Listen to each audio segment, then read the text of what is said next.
Célébrons amour de nos vies, rocher de nos cœurs, passion de nos vies, bâtisseur, bienfaiteur, consolateur, guide, protecteur, bouclier, bannière, lumière, forteresse, rocher, allégresse. Nous te célébrons, notre chemin, notre époux, notre bien-aimé. Nous te célébrons, notre médiateur, notre avocat, notre intercesseur. Nous te célébrons, notre rédempteur, notre Pâque qui a été immolé pour nous. Tu es notre Pâque, tu es notre pourvoyeur et tu es notre provision. Je dis, celui qui mange ma chair et boit mon sang vivra par moi. Merci de ce que tu es notre vie, notre tout. Tu ne seras pas seulement cru, tu seras vécu dans cette époque, vécu dans cette génération. On te vivra, on te reflètera. Nous te glorifierons par l'assistance et l'œuvre et le ministère du Saint-Esprit. Merci. Père, au nom de Jésus, quelqu'un me dit un bon amen. Quelqu'un me dit un bon amen. Bienvenue à toute cette grande famille Impact Centre Chrétien. À vous qui êtes connectés, nous sommes très nombreux à être connectés à travers Internet sur plusieurs campus, sur quasiment tous les campus de France et des Antilles et même d'Afrique également. Je sais qu'il y en a qui sont connectés depuis le Bénin, depuis voilà. Il y a quelqu'un, on est ensemble. Et il est vraiment bon pour nous, voilà, en ce début d'année, il est vraiment bon pour nous. En tout cas cette année, je ne sais pas pour toi, mais moi je sais, je sens et je sais. Je suis convaincu que cette année va avoir une dimension de Christ qu'on n'avait pas encore. Voilà. Cette année est une année où nous ne chercherons pas le bienfaiteur qui bénit seulement. Hein, il continuera de bénir. Mais cette année, nous serons les sacrifices qui lui diront, bâtis-moi. Je veux être construit, que tu sois formé en moi. Quelqu'un dit Amen. Et vous savez, avant de remettre le micro au pasteur Karambiri, je veux juste vous dire, il faut vraiment tous prendre le temps d'écouter ce qu'il dit avec beaucoup d'attention. Parce que c'est le cœur d'un père qui parle et qui parfois est frustré. Et ça se sent quand vous l'entendez parler. C'est le cœur d'un général de Dieu qui est frustré par rapport au désordre, par rapport à la médiocrité qu'il voit là dehors.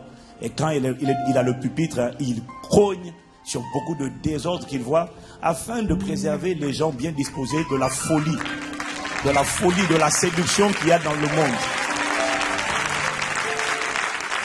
Je vous donne un exemple. Après que j'ai enseigné sur le mystère des autels. Mais vous savez que le mystère des autels, ce n'est pas la finalité. Celui qui a écouté parler des autels et qui n'a pas compris c'est quoi la véritable adoration, n'a rien compris. Parce qu'il a eu une information, mais il n'est pas capable de triompher. Parce qu'il n'a pas compris c'est quoi la véritable adoration. Mais après ça, beaucoup n'ont pas écouté la véritable adoration. Bon, comme on est écouté et on est imité, on est copié parce qu'on est une locomotive. Donc moi-même j'ai vu beaucoup de gens commencer après, viens détruire l'hôtel, viens, on va détruire l'hôtel. Et des gens vont dire, j'ai dit, mais est-ce que toi qui vas parler de ça, est-ce que tu es capable, est-ce que tu as le mandat, est-ce que tu as le réma, ou est-ce que tu vas prêcher ce que tu as entendu, ou est-ce que Dieu t'a dit, est-ce qu'il t'a donné la substance, l'autorité? C'est pas une question de répétition. Vous voyez, il y a des choses qu'on utilise, il y a des mots qu'on utilise, que des gens comme des perroquets utilisent, mais ils n'ont pas la substance pour l'utiliser. Donc, quand le pasteur parle, comme il y a d'accélération divine, il n'est pas en train de parler à Castelnau, ne t'inquiète pas, parce qu'il y a quelqu'un qui pense, non, lui, on se connaît, t'inquiète pas. S'il a à me dire de quelque chose, le pasteur, il ne va pas me le dire sur le pupitre, il va me le dire en privé. Il ne va pas le dire sur le pupitre. Mais il est en train de dire des choses dans un contexte précis, parce qu'il voit des désordres précis. Des gens qui prennent des phrases, qui empruntent, et comme ça fait bien, distinction, accélération, faveur, accroissement, augmentation, mais qui ne savent pas ce qu'ils disent, qui n'utilisent pas comme, ils n'ont pas reçu le réma et qui s'en servent pour manipuler les gens et les attirer. Tout ce qu'il dit est dit dans un contexte bien précis. Voilà pourquoi il faut bien écouter et apprendre ça, prendre ça, écouter son cœur qui est en train de parler. Et c'est un cœur qui nous interpelle et qui nous demande de revenir à la sagesse et aux fondamentaux de la parole. Voilà, il faut mettre tout dans un contexte précis.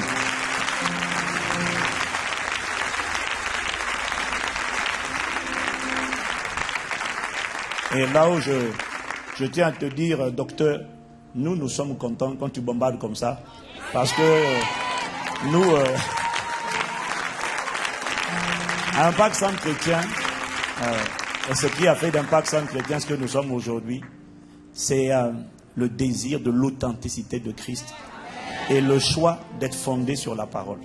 Voilà pourquoi quand il vient ici, il est content de venir parce qu'il sait que ce qu'il dit est écouté, est respecté et considéré. Pouvez-vous m'aider à accueillir encore une fois de plus ce soir son serviteur, le général de Dieu dans la francophonie, le simple serviteur de Dieu, le pasteur Mamadou Philippe Kambiri, sous nos acclamations.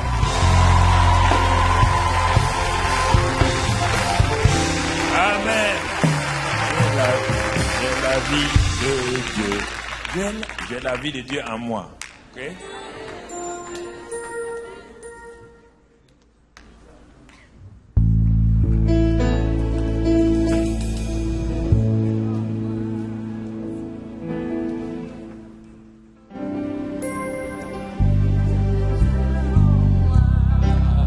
J'ai la vie de Dieu en moi. J'ai la vie, sa nature et sa capacité. J'ai la vie de Dieu en moi. J'ai la vie de Dieu en moi. J'ai la vie de Dieu en moi. J'ai sa vie, sa nature et sa capacité.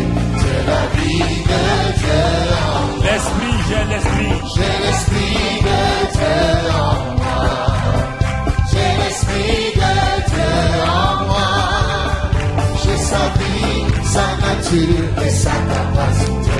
J'ai l'esprit de Dieu en moi. J'ai l'esprit de Dieu en moi.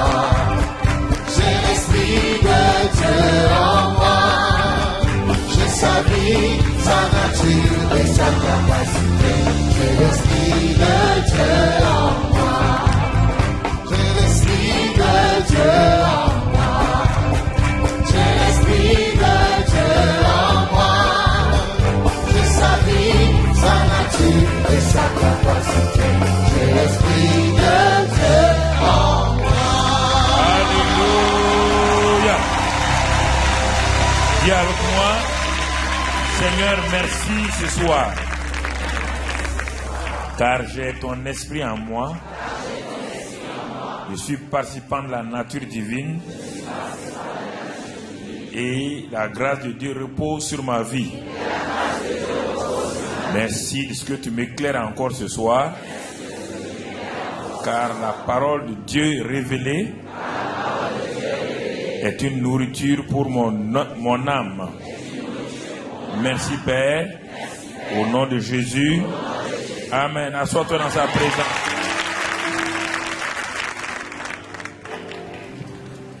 Je vous salue ce soir donc au nom de Jésus. Nous sommes en train d'avancer.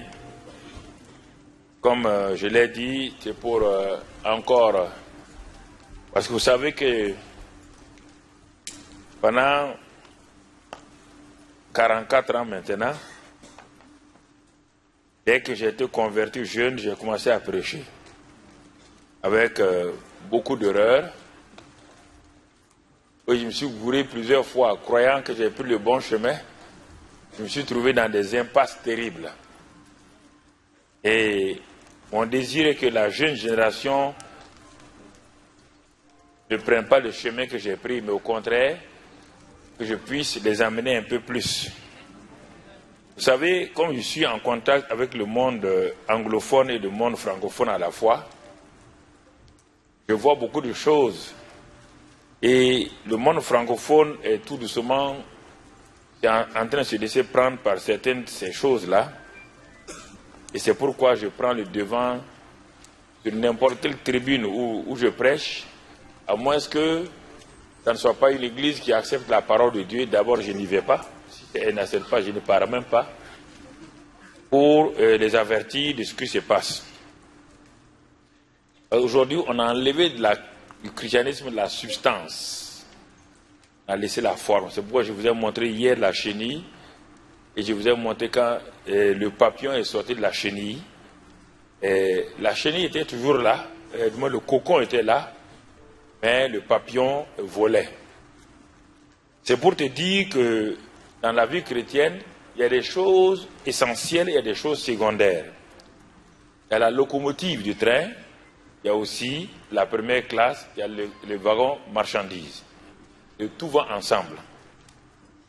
Et à force de voir ces derniers temps beaucoup de jeunes prophètes, je ne dis même pas qu'ils ne sont pas prophètes, parce que je n'ai pas le droit de dire à quelqu'un qui n'est pas prophète, ce n'est pas moi qui appelle les gens.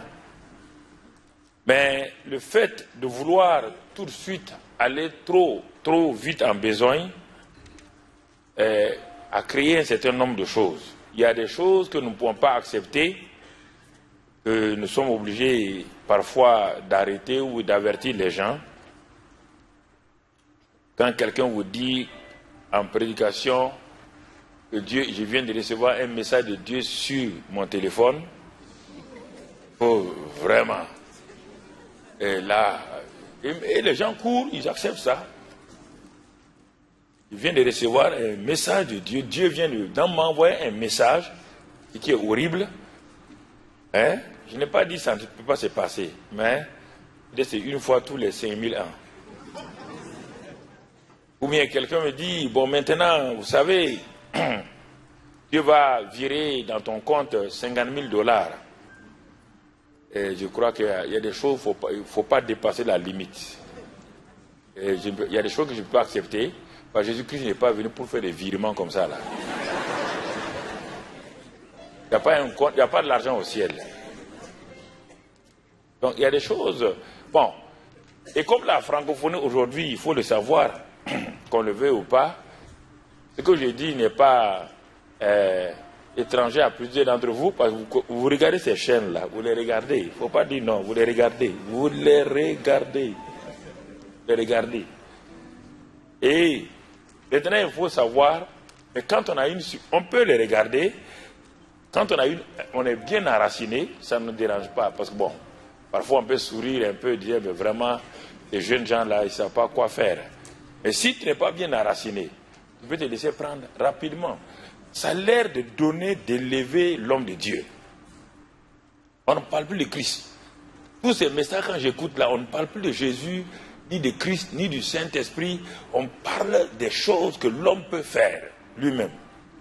Et c'est dans ça là qu'il y a beaucoup de mots, beaucoup de phrases vraiment éloquentes qui sont lancées et qui font que les gens veulent avoir des titres accrocheurs, des thèmes accrocheurs pour amener les gens. Vous voyez, un de ces jeunes prédicateurs disait... dans Zacharie, dit que, vous savez, à l'offrande du soir, l'ange vient. Alors, à l'offrande du soir, l'ange vient. Je prends ça pour prêcher. Et je prêche le soir. Si vous voulez que l'ange vienne, il faut faire quoi? L'offrande. Et malheureusement, vous voyez, beaucoup de femmes qui courent pour venir faire l'offrande. Et elles n'ont jamais vu un ange, elles font l'offrande. Si on fait une offrande parce que la Bible dit de faire des offrandes. Il n'y a pas de problème. Il ne faut pas dire que si on fait une offrande, l'ange va venir le soir. Et comme je voyais la plupart du temps, j'en dans des pays où les gens viennent, bon, les responsables viennent me dire, bon, il faut, toi là, ça fait plus de 40 ans on te connaît, tu viens, tu visites partout, le Gabon, le Congo, Cameroun, partout. Mais on ne t'a jamais entendu prêcher ces choses-là. Mais pourquoi tu ne dis pas à tes enfants là d'être un peu corrects là? Ce n'est pas des chrétiens. Ce sont des non-chrétiens qui me disent ça. Donc c'est pourquoi je ne veux pas, comme le pasteur Yvan l'a dit, je ne peux pas me taire et chaque fois que je vois quelque chose comme cela, j'essaie d'éviter aux gens de se laisser prendre dans certaines choses pour aller de l'avant. Tout dernièrement, des gens qui devaient venir au Burkina pour... faire un certain nombre de cérémonies, je les ai interdits de venir, des pasteurs qui viennent d'autres pays. Je dis, vous ne mettrez pas pied ici. Si vous arrivez, je vous arrête par la police à l'aéroport, je vous renvoie. J'ai cette autorité-là. Vous n'allez pas venir s'aimer le désordre que vous avez semé dans votre pays avec des choses qui ne vont pas. Je leur ai dit, si vous vous amusez, je téléphone tout de suite à la police. Ils vont vous arrêter. Moi, à mon nom, ils vont vous arrêter. Et ça, ce que je dis, c'est sérieux.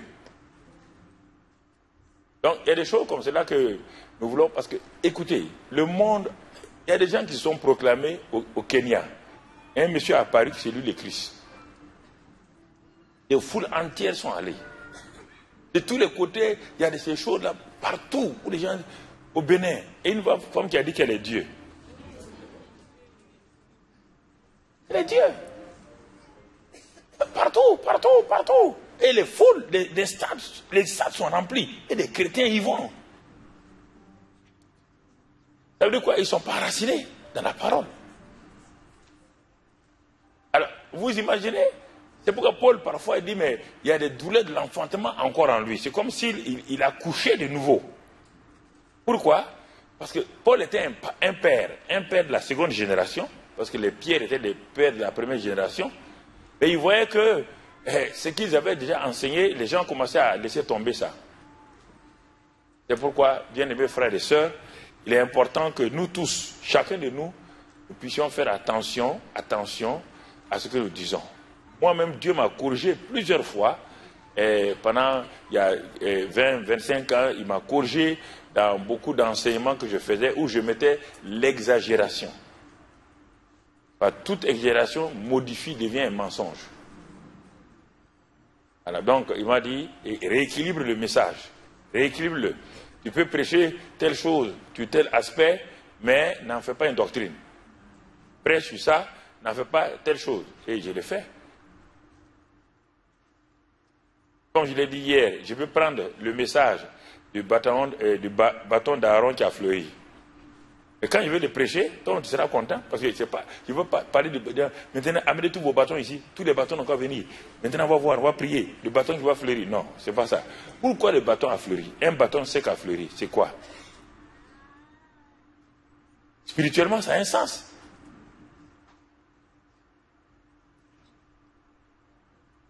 Ça a un sens. Au fur et à mesure qu'on grandit, et il y a une chose que nous devons savoir, la révélation doit précéder toujours l'action. Si la révélation ne précède pas l'action, alors, mon frère, l'action toute seule aboutira obligatoirement à un épuisement. Alors que la révélation donne toujours le repos. La révélation précède l'action. Et quand la révélation est là, l'action devient facile. Mais lorsque vous entreprenez des actions sans révélation, c'est-à-dire vous engagez vos efforts personnels pour accomplir ce que le Saint-Esprit seul est capable d'accomplir à travers vous. Vous comprenez? Une fourmi dans un éléphant peut soulever tout ce que l'éléphant soulève. L'éléphant, la fourmi est dans l'éléphant. C'est ça la vie chrétienne. Nous en Christ, Christ en nous, c'est deux éléments complémentaires. Nous en Christ, Christ en nous. C'est deux aspects très importants, il faut bien saisir. Alors, si nous avons le repos de Christ, bien aimé, alors nos actions seront productives et efficaces. Elles ne seront pas stériles. Elles ne vont pas être des actions frustrantes qui frustrent votre vie. Elles ne vont pas revenir. Et c'est pourquoi, écoutez, Jésus dit un jour, tout juste pour saisir vos pensées, Jésus dit dans Jean 8, c'est étonnant, quand on lit ce passage et on aboutit à la conclusion, on est étonné. Jean 8 et au verset 30, il y a des juifs qui sont venus, qui ont décidé, comme Jésus parlait ainsi, plusieurs crurent en lui. Plusieurs juifs crurent en lui. Et il dit aux juifs qui avaient cru en lui, s'il parle à des juifs qui sont croyants déjà, ils sont croyants de Dieu. Maintenant, ils ont décidé de croire en Jésus. Vous entendez bien? Ils croient en Jésus. Donc, il dit aux Juifs qui avaient cru en lui, si vous demeurez dans ma parole, vous êtes vraiment mes disciples.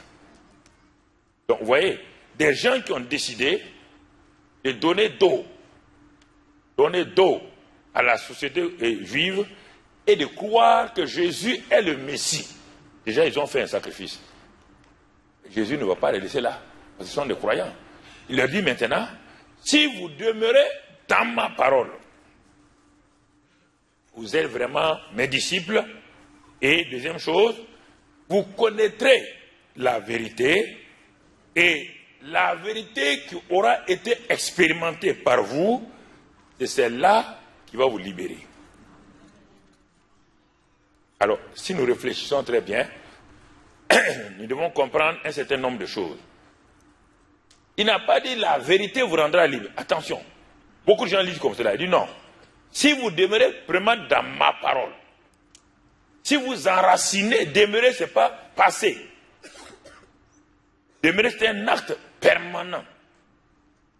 Si vous demeurez dans ma parole, vous êtes vraiment mes disciples. Première chose, vous allez passer de croyant à disciple.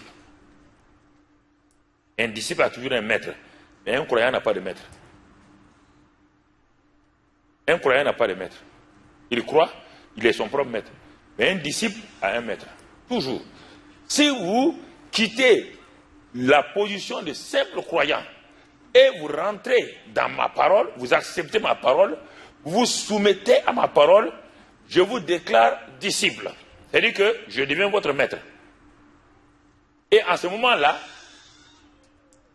vous connaîtrez, quelque chose va venir, une révélation va se manifester. Vous connaîtrez la vérité. Pas vous saurez. Savoir et connaître, c'est différent. Vous connaîtrez la vérité. Mais, quelle sorte de vérité? Dans le domaine où vous êtes en contact avec le maître. Si c'est la guérison, si vous avez vu Jésus comme celui qui a dit qu'il a pris vos maladies, c'est par ses meurtrissures que vous êtes guéris.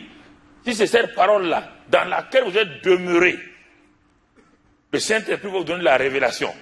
Et la vérité de la guérison que vous allez connaître là, va vous libérer, va vous guérir. Si c'est la sanctification, pareil. Si c'est n'importe quel domaine lié au maître, si vous êtes devenu disciple dans ce domaine-là, vous allez avoir la révélation de ce sujet et en ce moment-là, la libération vient. Mais regardez la réaction des Juifs. Quand il a dit cela, on croyait qu'ils allaient applaudir. Il lui répondit, nous sommes la postérité d'Abraham et nous ne fûmes jamais esclaves de personne. Comment dis-tu, vous deviendrez libres? Ils ont cru, c'est ça. Ça, c'est le premier pas. Ils ont cru. Mais regardez ce qu'ils disent. On n'a jamais été esclave de quelqu'un. Jésus dit non, ce n'est pas vrai. Ce n'est pas parce que vous êtes descendant d'Abraham que vous n'êtes pas esclave. Il va leur montrer que l'esclavage n'a rien à voir avec la religion, ni la tribu. Il leur dit ceci. En vérité, je vous le dis, leur répliqua Jésus, quiconque se livre au péché est esclave du péché. Ce n'est pas question d'être fils d'Abraham ou quoi. C'est moi, si vous croyez en moi. Regardez maintenant ce qu'il va donner. Il dit, verset 36. Si donc le Fils vous a franchi, vous serez réellement libre.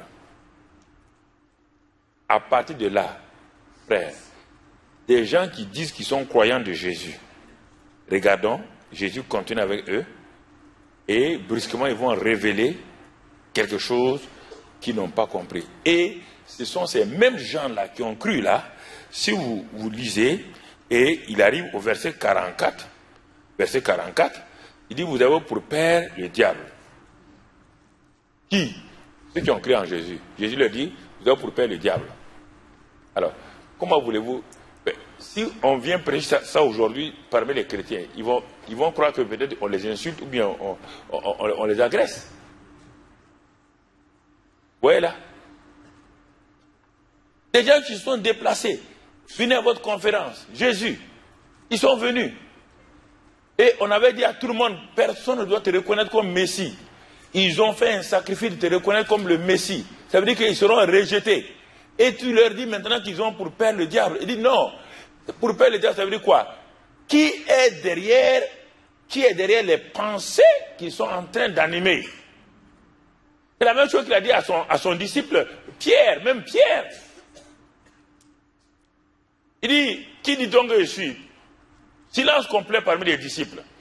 Pierre élève la voix, tu es le Christ, le Fils du Dieu vivant. Jésus dit, ce n'est pas la chair et le sang qui t'ont révélé cela, c'est mon Père qui est dans les cieux. Quelques minutes plus tard, Jésus dit, je vais mourir et tout. Pierre dit, cela ne t'arrivera pas. Jésus lui dit, arrière de moi, Satan. Comprenez très bien. Être croyant et demeurer dans la parole, c'est deux choses. C'est des gens qui veulent le tuer. Ces gens-là, si tu lis la suite, ils veulent tuer Jésus. Qui? Pas les non-croyants, les croyants. Ils ne comprennent pas la parole. Si vous demeurez dans ma parole, vous connaîtrez la vérité, et la vérité connue là, expérimentée là, vous rendra libre. C'est pourquoi nous insistons beaucoup sur la révélation de la parole. Sur la révélation de la parole. Vous savez, à chaque âge, il y a une connaissance qui vient. À chaque âge.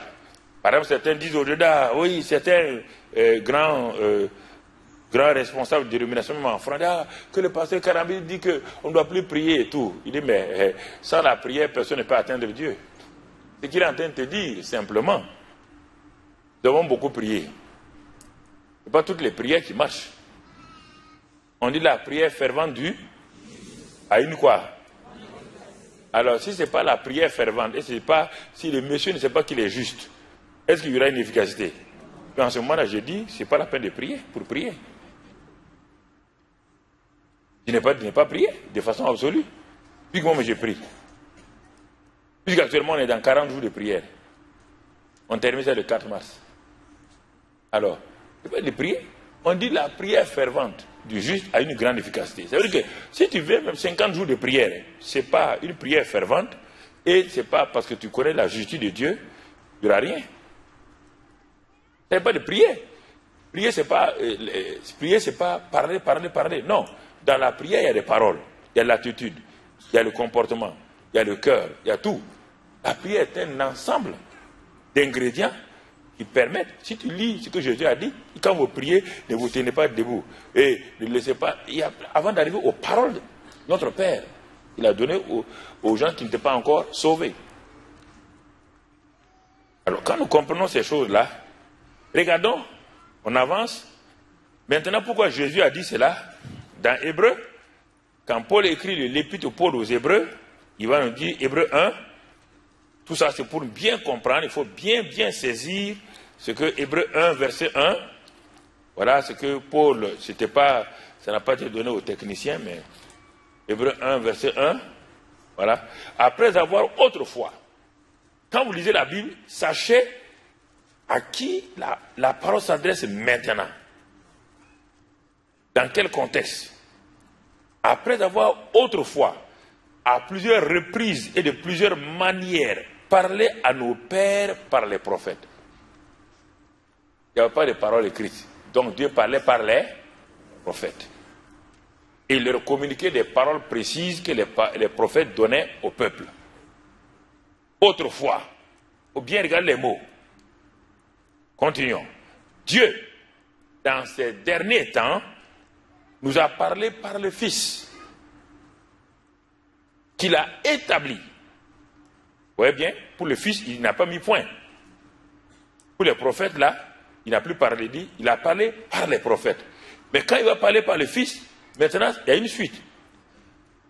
Il nous a parlé par le Fils, qu'il a établi, héritier de toutes choses, ce n'est pas fini, par lequel il a aussi créé le monde, et il continue, qui, le Fils, étant le reflet de sa gloire et l'empreinte de sa personne, et soutenant toutes choses par sa parole puissante, a fait le Fils, encore a fait la purification des péchés, et s'est assis à la droite de la majesté divine dans les lieux très hauts, devenu d'autant supérieur aux anges qu'il a hérité d'un nom plus excellent que le leur.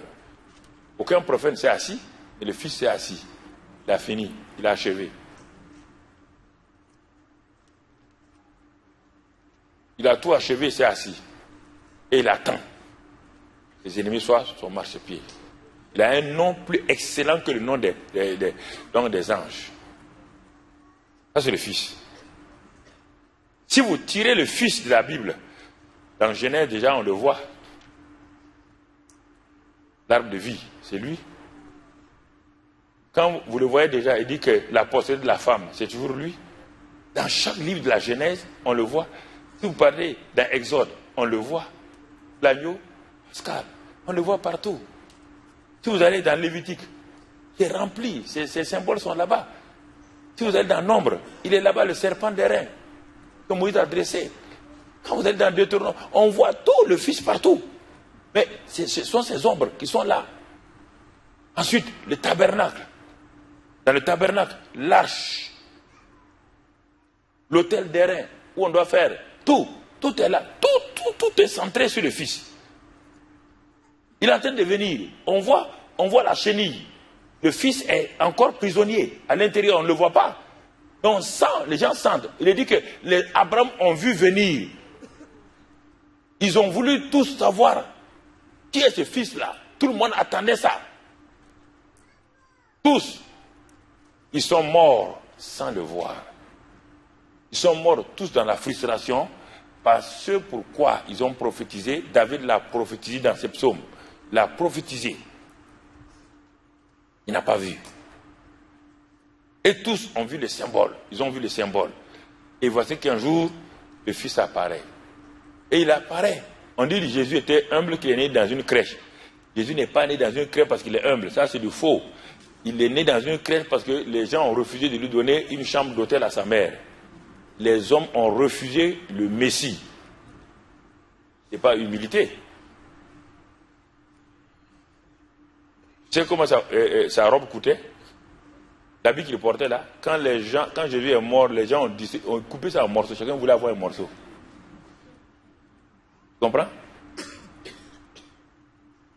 Donc, le Fils, dès que le Fils est apparu, toutes les autres choses là sont venues se fondre en lui. Et l'élément le plus important, pour que tu comprennes que tu dois te baser sur le Fils, ce qu'il a fait, c'est lorsque Dieu a fait exprès, un jour, il dit à ses 3 disciples, les 3 meilleurs disciples, bon, pas les 3 meilleurs entre guillemets, c'est-à-dire ceux qui étaient les plus proches de lui, Pierre, Jean et Jacques, il les amène sur une montagne. Et sur cette montagne-là, il les amène exprès pour qu'ils comprennent quelque chose. Et sur cette montagne, à un moment donné, Jésus s'arrête et une colonne, une nuée vient sur lui. Et là, les disciples qui n'ont jamais vu ni Moïse, ni Élie, comprenaient la révélation. Ils n'ont jamais. Il n'y a pas de photo d'Élie, ni de photo de Moïse. Aucune photo. Brusquement, à côté de Jésus, à sa droite et à sa gauche, apparaissent les 2 figures de proue, les prophètes et la loi, l'Ancien Testament. Les 2 figures de proue, il les représente lui-même.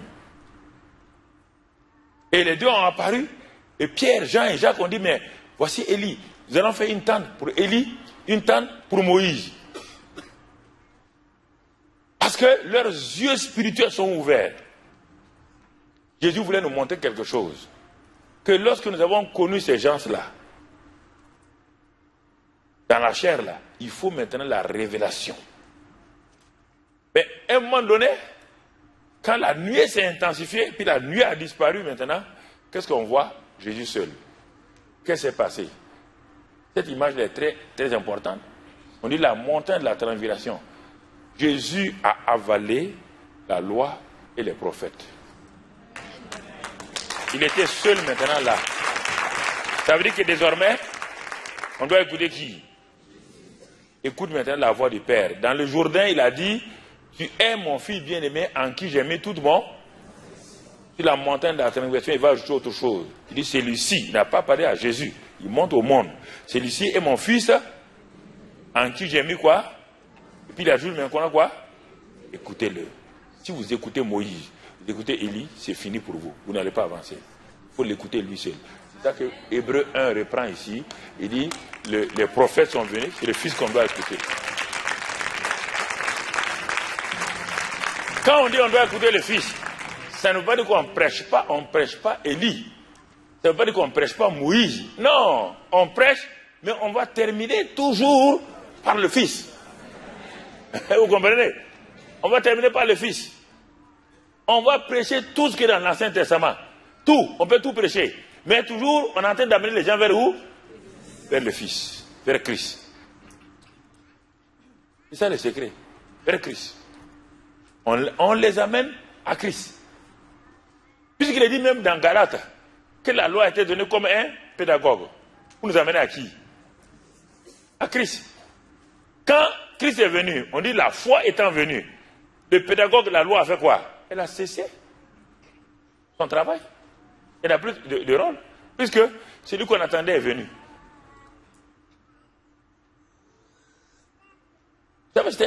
On ne peut pas...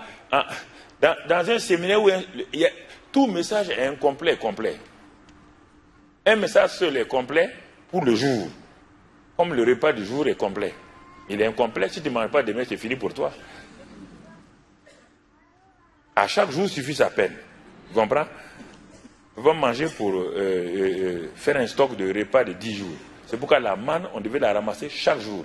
Si tu ramassais 2 homères de manne, ça pourrissait. Dieu fait exprès, dépendant total du Saint-Esprit et de la parole.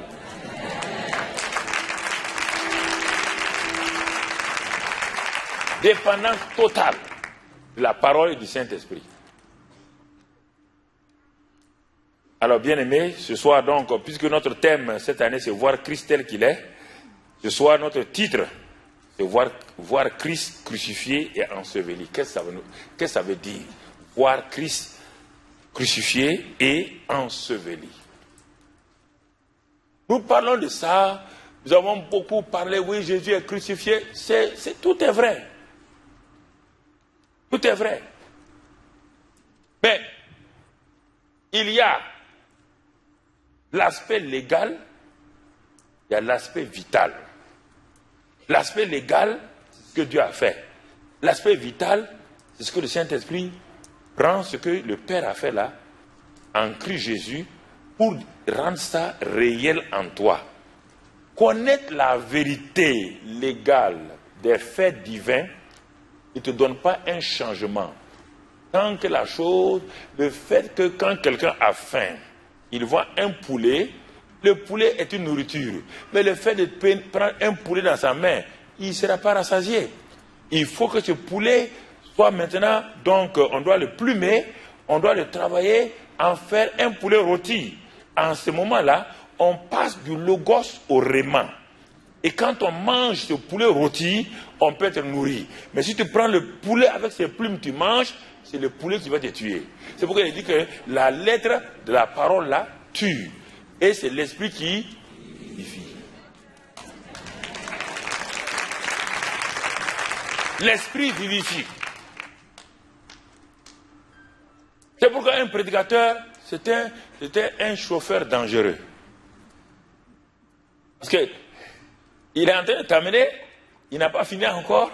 Bon, il peut s'arrêter à un message et tu es insatisfait, tu es frustré, parce qu'il n'est pas arrivé au bon port avec toi. Il te dit demain.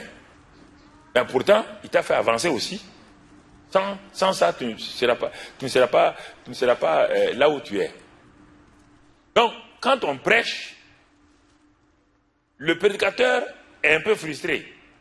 Par tout ce que... Où est-ce qu'il veut arriver là? Il ne pourra pas arriver là-bas ce jour-là. Il va s'arrêter ici. Et pourtant, lui, il vit ce point-là. Vous comprenez? Bon, c'est lui qui est venu, qui a pris le message ici. Pour le message du jour, c'est complet. Mais pour le message total, c'est incomplet. Alors, si lui il veut aller parler de ce message-là, il va le rendre incomplet et il va créer des problèmes. Il va créer des problèmes. Parce qu'on n'est pas arrivé là. On n'est pas arrivé à ce but-là. Donc, c'est pourquoi chaque message est complet et incomplet à la fois. Et même pour le prédicateur, c'est frustrant. Il aurait voulu aller jusqu'au point final pour que les gens sortent avec tout ce dont il a besoin, mais il ne peut pas le faire. Il y a une capacité d'absorption au niveau de l'homme, même intellectuellement, ne peux pas. Et spirituellement, ça c'est plus grave encore. Il y a un combat dans l'homme qui est assis devant toi. Tu le vois? Quand je vous regarde, il y a un combat. Il y a un combat des idées qu'il a reçues, lui-même, personnellement, dans son enfance, ou des idées qu'il a reçues dans sa formation intellectuelle. Il y a des idées qu'il a reçues dans sa tradition, dans sa famille. Et maintenant, vous envoyez de nouvelles idées. Mais avant qu'il arrive à les décortiquer, à les accepter, tu es déjà passé à une autre idée. Il y a un combat dans chacun d'entre vous, on le sait. Il y a un combat dans chacun d'entre vous. Parce qu'il y a des moments où vous luttez. Mais vous avez entendu un prédicateur dire ça. Voici ce prédicateur dit ça là. Bon, comme vous n'avez pas ouvert la Bible, vous n'avez pas étudié, vous demandez, mais est-ce que, bon, ce qu'il dit là, il est en train de contredire l'autre prédicateur? Non, il n'est pas en train de contredire. Que c'est lui qui a, le professeur titulaire de chaire et son assistant sont dans le même domaine. Mais le professeur titulaire de chaire a une expérience par rapport à l'assistant. Comprenez? Le professeur titulaire de biochimie et l'assistant de biochimie sont dans tout dans biochimie. Mais ils n'ont pas la même dimension, la même capacité. Vous comprenez? Donc c'est ça qu'il faut bien comprendre. Ils sont en train d'avancer au fur et à mesure. On est en train d'avancer au fur et à mesure. Si on ne comprend pas ça, on ne peut pas se lever d'un seul coup, avoir tout ce qu'il faut pour être prédicateur et en même temps pour être un chrétien accompli pour faire les choses. J'ai commencé hier par la croissance spirituelle. Et dans la croissance spirituelle, vous ne pouvez pas faire autrement que de passer par la petite enfance, par le jeune homme, la jeune fille, et ensuite le père ou la mère. Et à chaque étape, il y a des choses que vous devez, des conditions que vous devez remplir. Mais quand il est petit enfant, un petit enfant qu'on peut, dans sa vie, avoir un certain nombre de choses qui vont faire qu'on le met au CP, publiquement on voit qu'il est très bien, on le fait avancer au CE1. Il faut bien comprendre chaque chose pour que nous puissions aller de l'avant. Donc, nous allons voir ce soir Christ crucifié. Et dans ça, il y a deux éléments. Ce que le Père a fait, c'est le Père qui a décidé la crucifixion de Jésus, son Fils. Et le Fils l'a accepté par amour. Le Père a tant aimé le monde. Si le Père avait aimé le monde et que le Fils refuse d'aimer le monde, il n'y aura jamais de crucifixion. La crucifixion est un élément volontaire du Père et du Fils.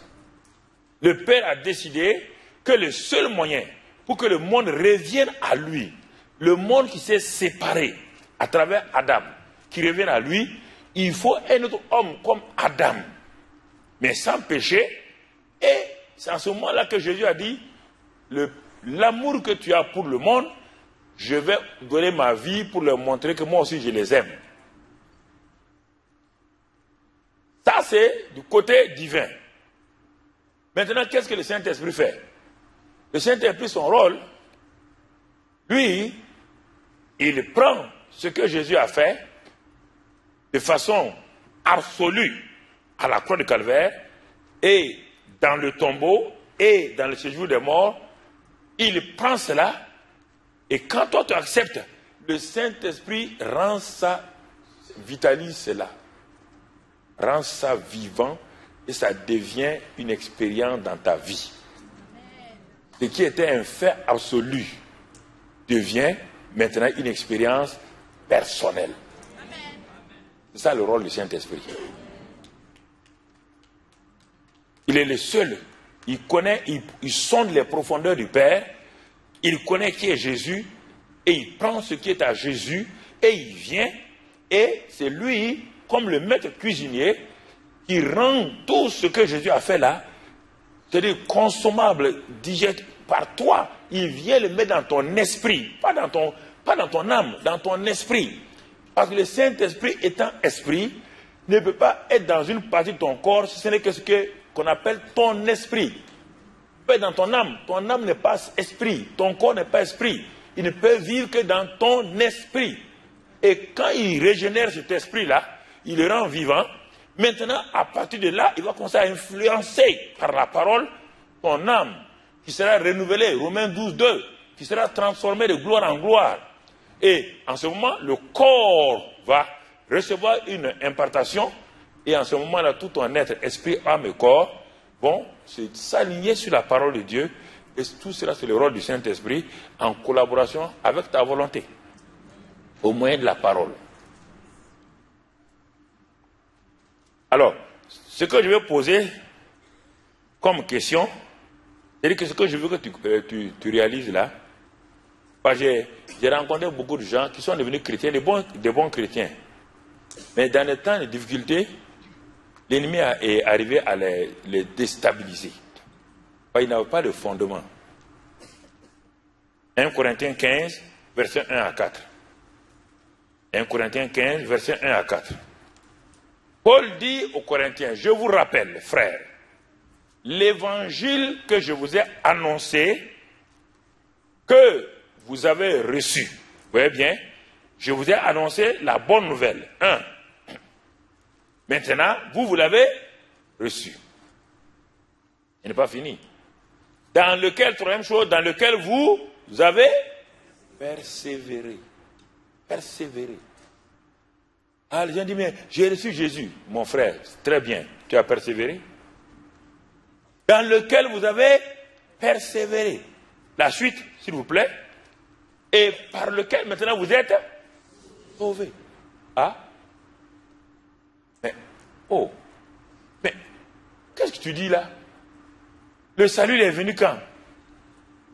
Quand l'évangile a été annoncé. Quand je l'ai reçu. J'ai persévéré là-dedans. Et je suis maintenant sauvé. Sauvé, si ce n'est pas pour aller au paradis. C'est le mot sozo. Il y a au moins 8 éléments. Sozo. Délivré, guéri, libéré, prospère, tout est là-dedans.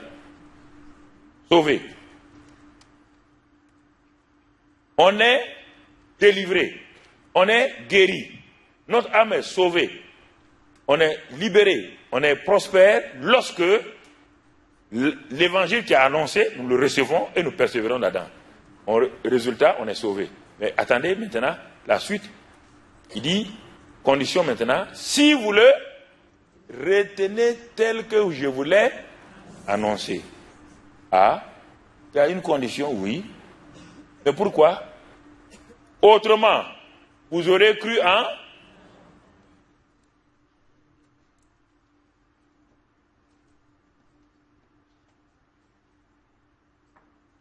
Et on nous a dit, oui, l'évangile est gratuit. Oui, c'est gratuit. Il n'y a rien. On t'a pas dit de payer quelque chose ici. On te dit de faire quoi? De le retenir tel qu'on te l'a annoncé. On te demande ça et de persévérer là-dedans. C'est qu'on te demande. On ne t'a pas demandé autre chose.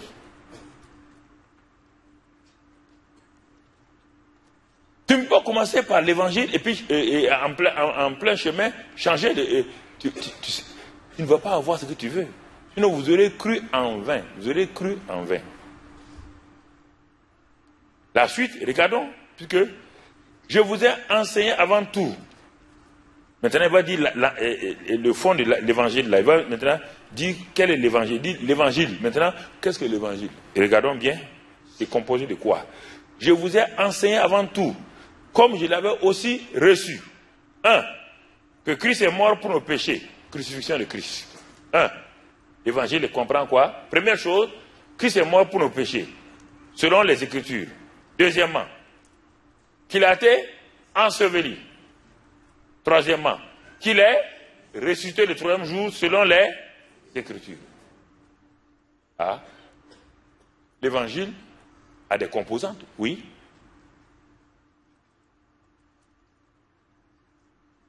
Ce que je vous ai dit là, Matthieu 6, 33 là, cherchez le royaume des cieux et sa justice, et toutes choses vous seront données par-dessus là. On te dit ici, si tu as reçu Christ, textuellement comme ça là, le reste là va te suivre. Ça va t'accompagner. Supposons que toi tu refuses ça là. Il dit, bon, tu veux les autres choses là. On te dit, si vous cherchez le royaume et sa justice, toutes ces choses vous seront données. Donc, toutes ces choses vous seront données quand? Lorsque vous aurez fait quoi? Chercher. Et maintenant, vous ne cherchez pas. Il disait ça à des gens qui n'étaient pas encore sauvés. Mais vous êtes maintenant sauvés. Vous êtes où? Vous êtes citoyen d'où? Mais citoyen du royaume. Les choses qui sont dans le royaume vous appartiennent.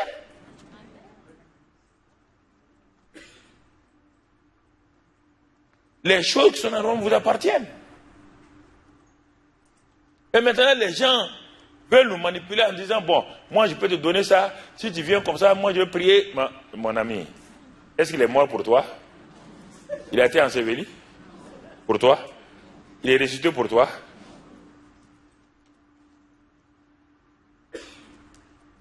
Vous croyez que moi j'ai une capacité de vous donner des choses sans me baser sur ça là?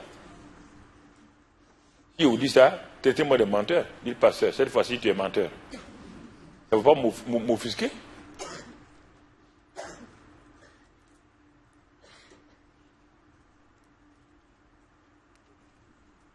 Vous voyez l'évangile simple? Pourtant c'est ça qui a fait la joie de... C'est ça qui a amené que quand on voulait tuer les martyrs à Rome, 63 millions de personnes, ils ont accepté, les femmes enceintes ont accepté qu'on ouvre leur ventre avec des couteaux. Si ce n'est pas ça là, qui va accepter ça aujourd'hui? On ouvrait, Néron a fait ouvrir les cages des lions affamés en disant, si vous renoncez à ce Christ-là, si vous renoncez à lui, on vous laisse.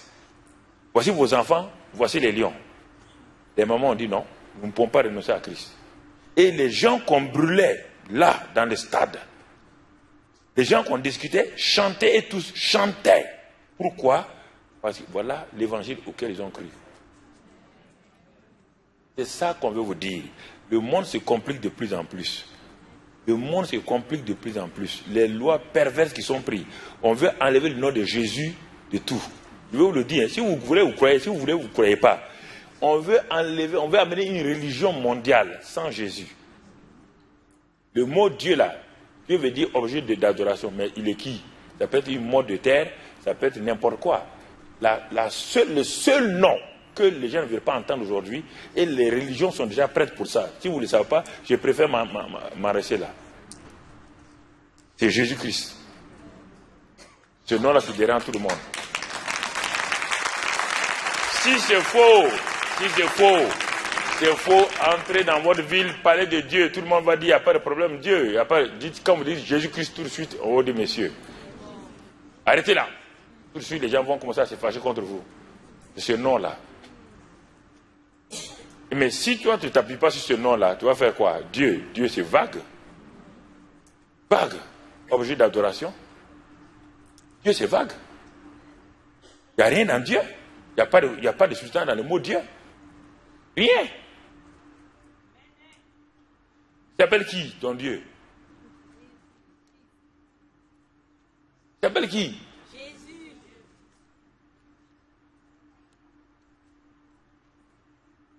Oh, mais tu dois croire à ça. C'est pourquoi il faut enraciner les chrétiens dans ça.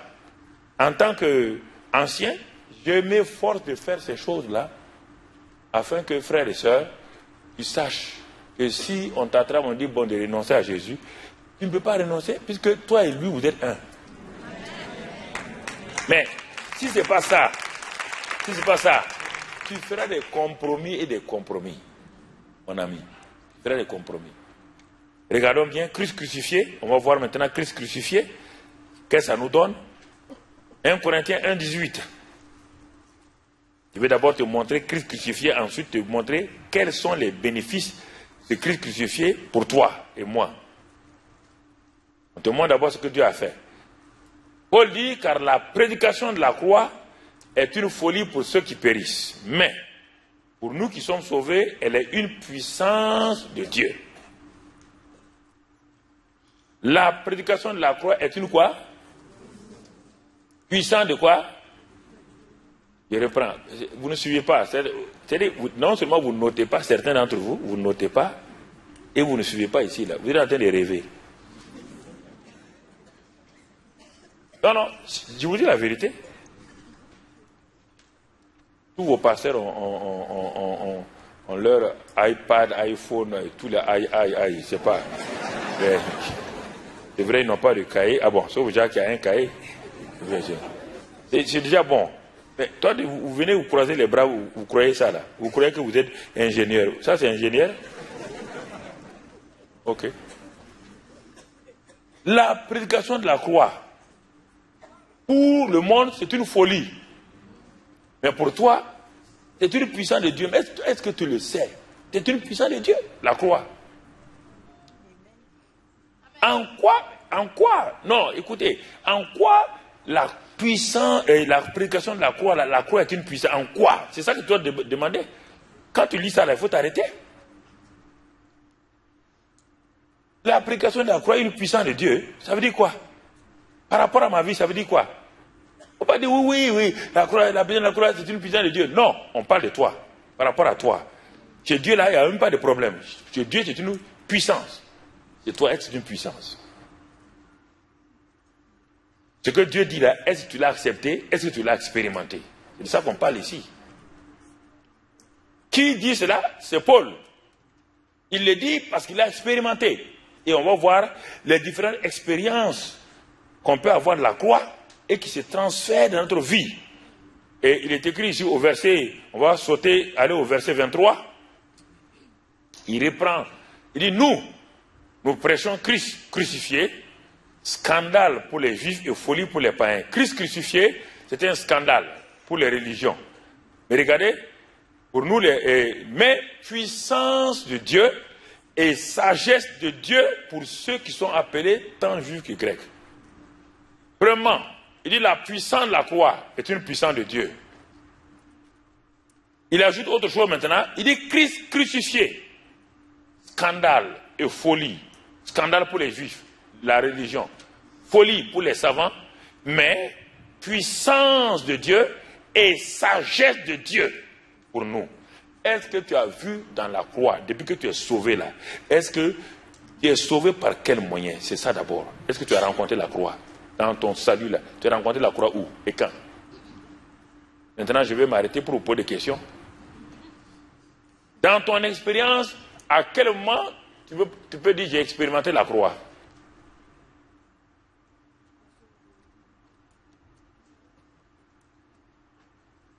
Tu l'as expérimenté où? C'est vrai, le prédicateur a dit celui qui veut recevoir Jésus, donc à lever la main. C'est très bien. Mais après ça, est-ce que tu l'as expérimenté toi-même? Parce qu'il n'a pas eu le temps. À la fin, il a dit, bon, ceux qui veulent recevoir Jésus n'ont qu'à venir. Mais tu n'as pas cherché à savoir ce que ça veut dire. Ou bien, on ne t'a pas enseigné pour savoir ce que ça veut dire. Tu dis, tu es sauvé, mais tu es sauvé par quel moyen? Par l'appel qu'on t'a lancé. On t'a dit, pour ceux qui sont appelés là, on te dit ici, pour les appeler là, la Christ crucifié est une puissance de Dieu et une sagesse de Dieu. Pour ceux qui sont appelés, ceux qui ont reçu l'appel. Pas pour être ministre, hein, ceux qui ont répondu à l'appel, comme tu l'as fait un jour dans ta vie. La croix, Christ crucifié est une puissance de Dieu, une sagesse de Dieu. À quel moment tu as expérimenté ça dans ta vie?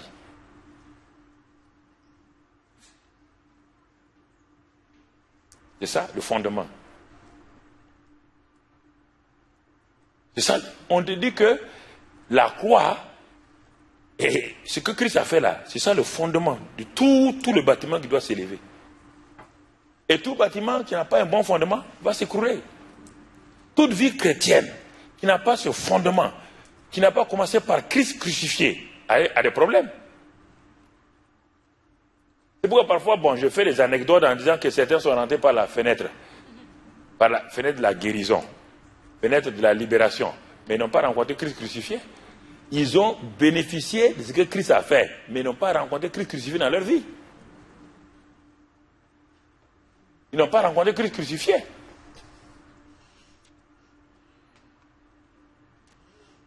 On dit puissance de Dieu et sagesse de Dieu. Christ crucifié.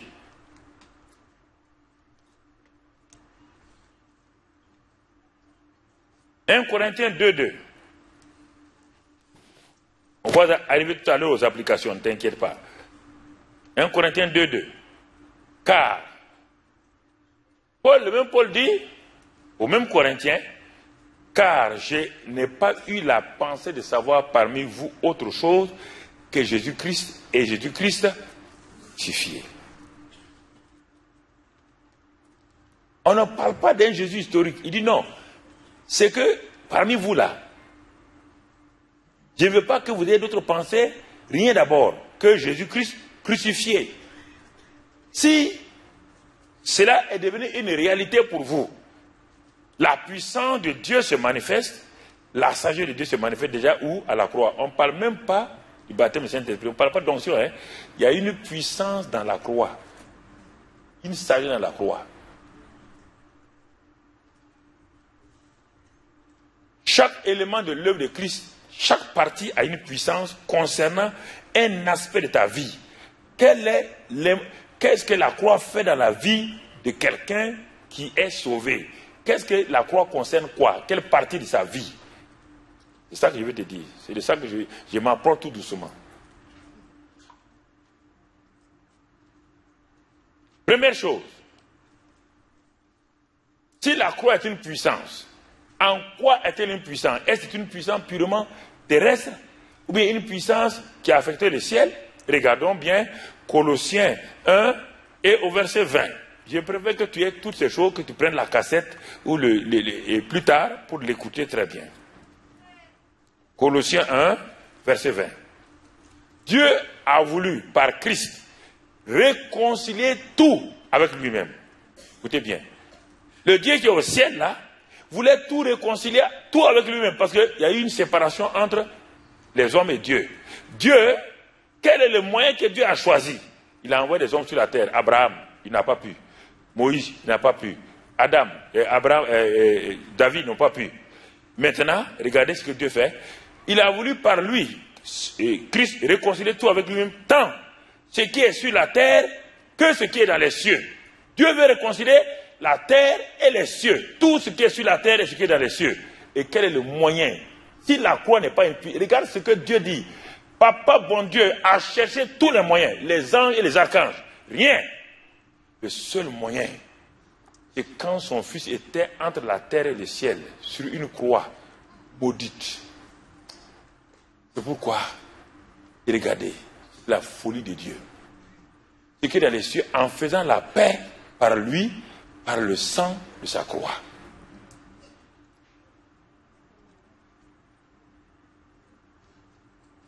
C'est pourquoi la Bible dit, par Pierre, que les anges plongent leur regard dans l'évangile, ils ne comprennent pas.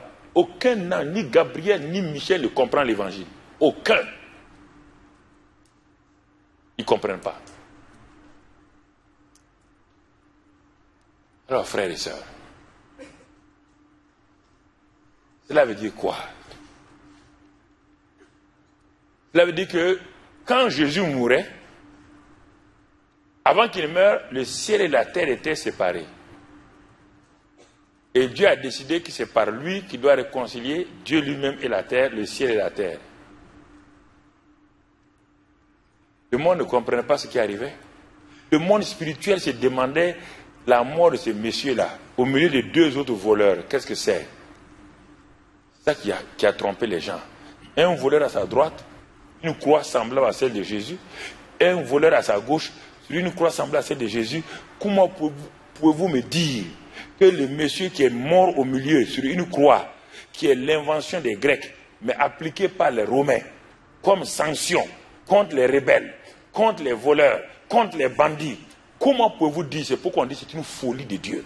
C'est une folie de Dieu. Comment pouvez-vous dire que le voleur de droite, lui, n'a pas réconcilié le monde? Comment pouvez-vous dire que le voleur de gauche aussi n'est pas un sauveur? Et vous dites que celui qui est au milieu là, c'est lui le sauveur. Pourquoi?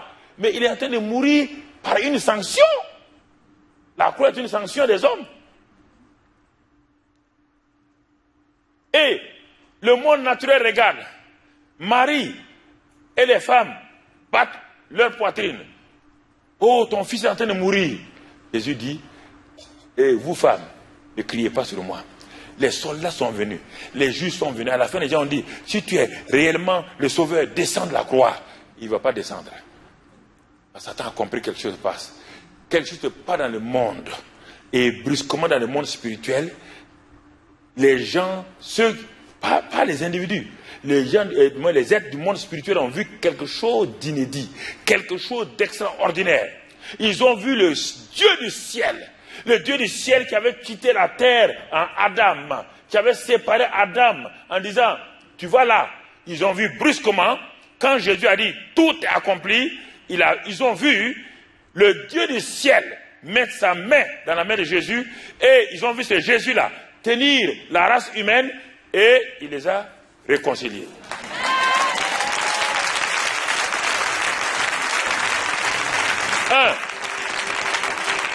S'il n'y avait pas eu cette condition nécessaire et suffisante, le reste n'aurait pas lieu.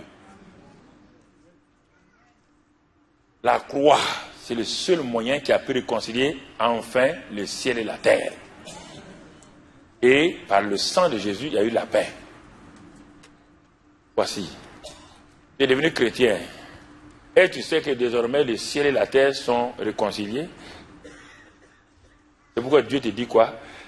Je donne à toi le ministère de la quoi? Par quel moyen? En annonçant quoi? Ce que Jésus a fait. Il te donne le même ministère. Jésus dit, vous partirez. Ce que moi j'ai fait là. Maintenant vous avez le droit de le prêcher aux gens.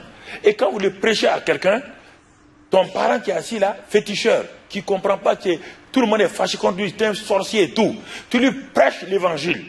Et le ministère de la réconciliation, le fait que tu es entré au bénéfice de ce ministère-là, tu vas encore toi, Dieu continue par toi à réconcilier ce féticheur-là avec le ciel, dans la pratique maintenant, puisque c'est un fait.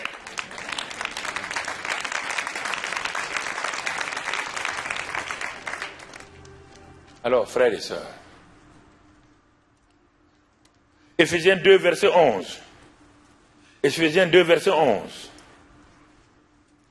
Maintenant, quand il a fini avec le ciel et la terre, il va descendre au niveau des hommes. Parce que la race d'Abraham était devenue une race puissante qu'on appelle les Juifs sur la terre. Et c'est une race qui est mise à part.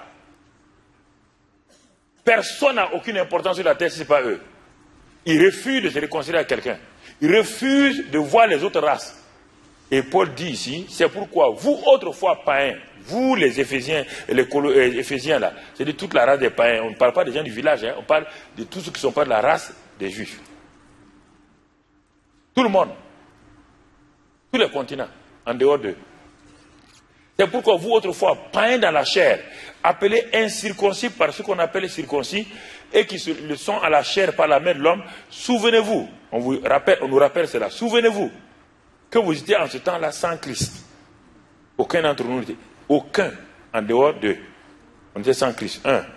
Privé du droit de citer en Israël. 2. On n'a pas le droit même d'aller en Israël. Aucun peuple, aucun. 3. Étrangers aux alliances de la promesse. Toutes les alliances d'Abraham, David, Moïse là, on était étrangers à ça. Sans espérance et sans Dieu dans le monde. On était comme ça, vous entendez? C'est pourquoi les Juifs disaient non, c'est nous qui avons Dieu. Nous connaissons notre Dieu. Il est l'Éternel. Et vous, vos dieux, sont des idoles. Il n'y avait pas de Dieu ailleurs. Ça choque les autres nations. Ça choque les nations. Le seul Dieu connu, c'est le Dieu donc des Juifs. Dieu d'Abraham, d'Isaac et de Jacob.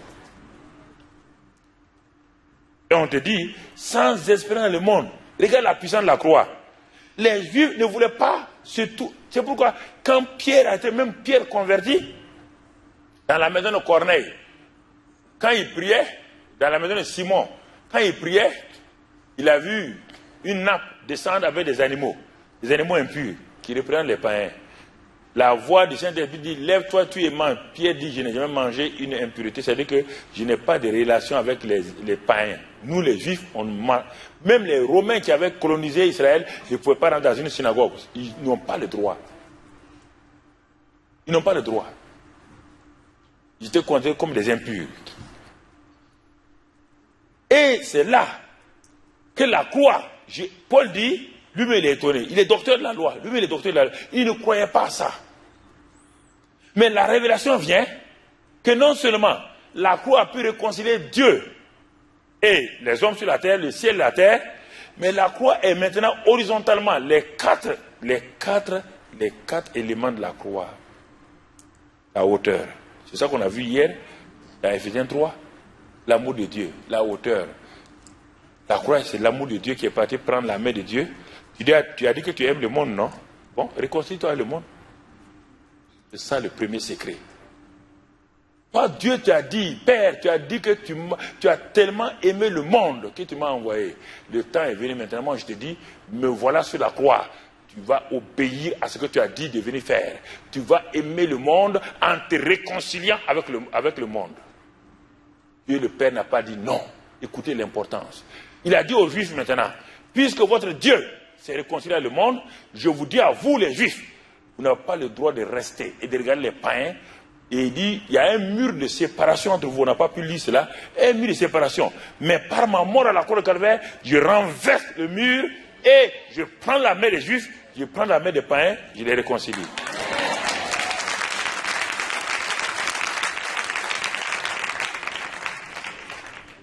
Et nous sommes devenus un seul peuple. Dit la suite. Tu vois bien? Ayant anéanti par sa chair la loi des ordonnances dans ses prédictions, afin de créer en lui-même, avec les deux, un seul homme nouveau. Un seul homme nouveau. Hein? L'établissement, la paix. Et de les réconcilier l'un et l'autre en un seul corps avec Dieu par la croix, en détruisant par elle l'inimitié. Ça, c'est la puissance de la croix, maintenant, horizontalement. Mais, maintenant, je m'arrête là. Je vais te poser une question. Je vais te poser une question, enfant de Dieu. La croix, Dieu qui avait raison, à 100%, écoute-moi maintenant, et ça c'est important. Dieu qui avait raison à 100% sur les hommes, ce sont les hommes qui l'ont trahi, a accepté par la mort de son fils à la croix de se réconcilier avec les hommes sur la terre, les hommes qui étaient méchants et tout. Alors je te pose la question maintenant, tu dis que tu es chrétien, je ne dis qu'on ne vient pas. Dieu te dit maintenant, si la croix a eu la puissance de réconcilier, de prendre la main de papa bon Dieu, de réconcilier avec chose. Toi, tu ne veux pas te réconcilier avec ta belle-mère. Tu ne veux pas te réconcilier avec ton frère. Tu ne veux pas pardonner aux gens. Et tu penses que tu seras sauvé. Non, je te pose la question, réfléchis. Non, pas applaudir. Hein. Toi, tu vas applaudir là, tu es dans le même cas. Non, écoutez. Vous ne pouvez pas me dire autre chose. Il n'y a pas d'argument que vous pouvez avancer. Quel est l'argument? Qui avait raison de ne pas se réconcilier avec le monde? Qui avait raison? Dieu.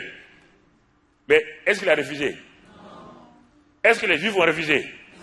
Alors, mais pourquoi vous dites que vous êtes chrétien, vous avez le Saint-Esprit, vous refusez de vous réconcilier, de pardonner les gens? Et vous pensez qu'en faisant ça, vous allez aller au ciel. Quel ciel? Le Dieu qui réconcilie les gens là, il va vous rencontrer comment?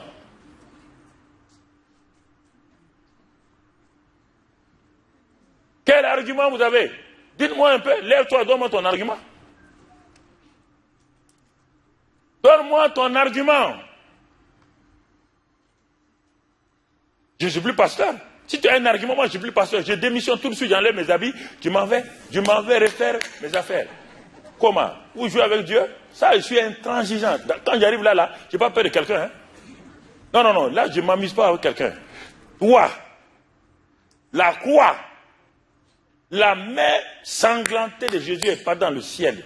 Dire à papa bon Dieu, tu m'as dit que tu as tant aimé le monde. Tu ne seras pas un Dieu hypocrite, ni un père hypocrite. Tu vas venir te réconcilier avec l'humanité. Papa bon Dieu a dit oui. Les Juifs ont dit oui. Et toi tu es assis ici. Tu dis que tu as accepté le sang de Jésus. Que le sang de Jésus est pour toi. Le Saint-Esprit est en toi. Et tu peux te réconcilier avec quelqu'un qui t'a fait du mal. Tu es en train de lutter. Tu luttes pour comment? Papa bon Dieu a lutté. Est-ce que les Juifs vont lutter? Pourquoi tu luttes? Le Saint-Esprit t'a été donné pour faciliter la réconciliation. Et là, tu refuses. Il y a des gens que tu ne veux même pas voir. Et tu dis que tu vas aller au paradis. Toi, tu vas aller au paradis.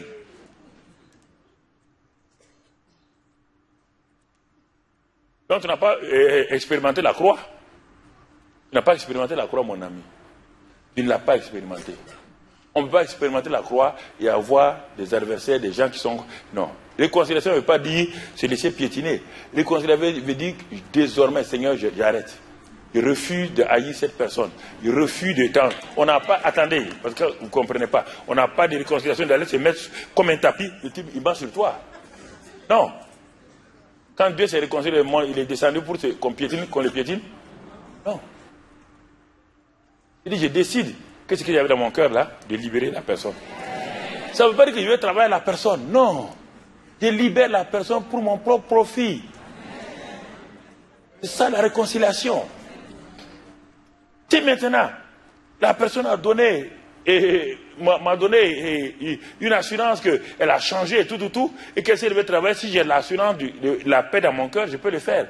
Mais ça veut dire que, mais si je dis je ne pardonne pas, tant que je suis, moi je ne pardonnerai jamais, donc tu n'as pas compris le pardon de Dieu. Premier élément de la puissance de la croix. Tu vois la puissance de la croix? Tu vois la puissance de la croix? Deuxième élément, après la réconciliation, 2 Corinthiens 5, 19. Bon, on l'a déjà vu qu'il nous a donné le ministère de la réconciliation. Ça, c'est toujours pour noter. Note ça. Bon, car Dieu était en Christ, réconciliant le monde avec lui-même. Regardez la phrase là. Dieu était en Christ, réconciliant le monde avec lui-même.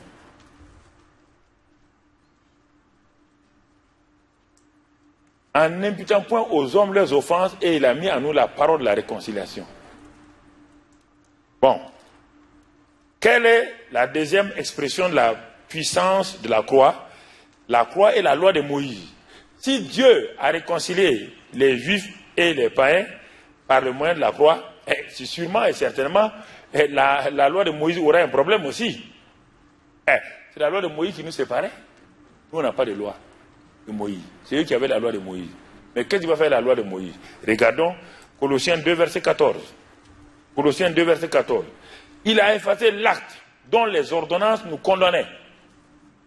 La loi nous condamnait et qui subsistait contre nous, et il l'a détruit en le clouant à la croix.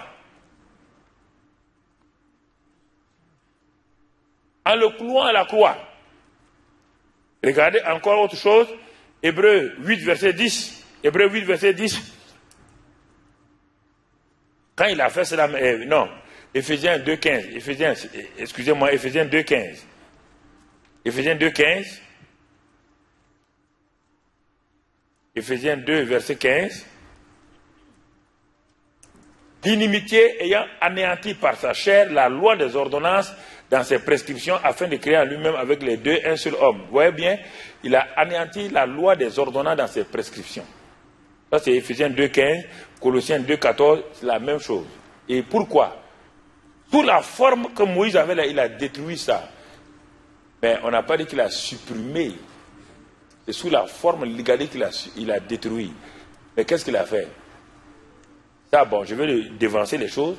Simplement, par le Saint-Esprit, il va faire quelque chose dans Éphésiens 8 et dans Hébreux 8, verset 10 maintenant. On va le voir avant d'arriver demain à la résurrection.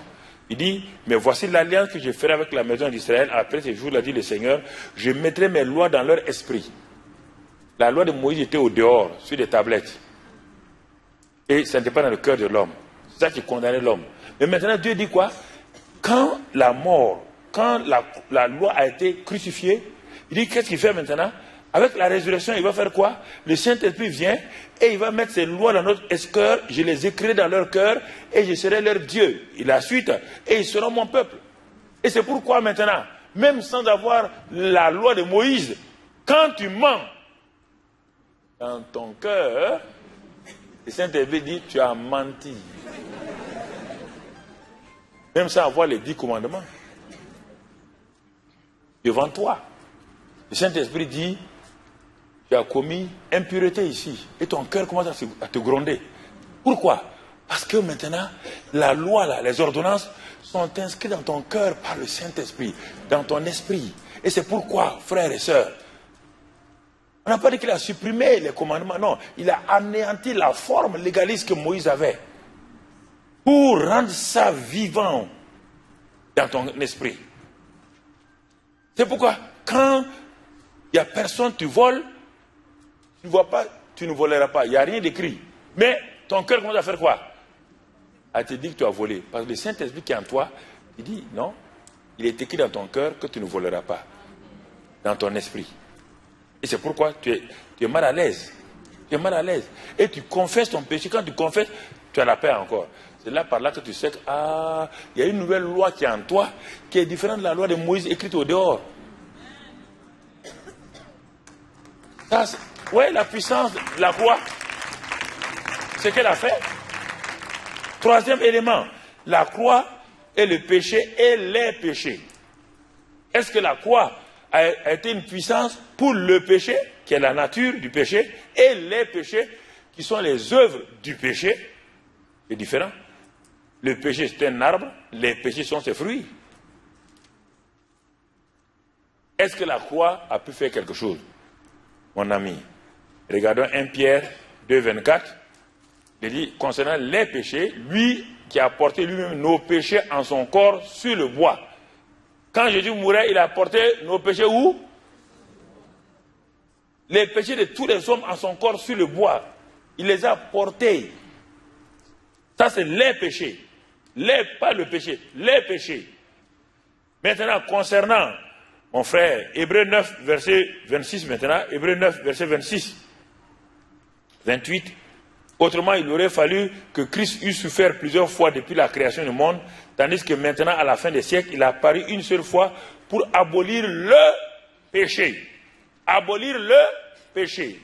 Les péchés, ce sont les actes que nous commettons. Mais le péché, c'est la nature même, et on le trouve où? Dans 2 Corinthiens 5, 21, Dieu a fait Christ devenir péché. Péché, la nature de Dieu. C'est pourquoi, en plein midi, le Père, il a dit, mon Dieu, pourquoi m'abandonnes-tu?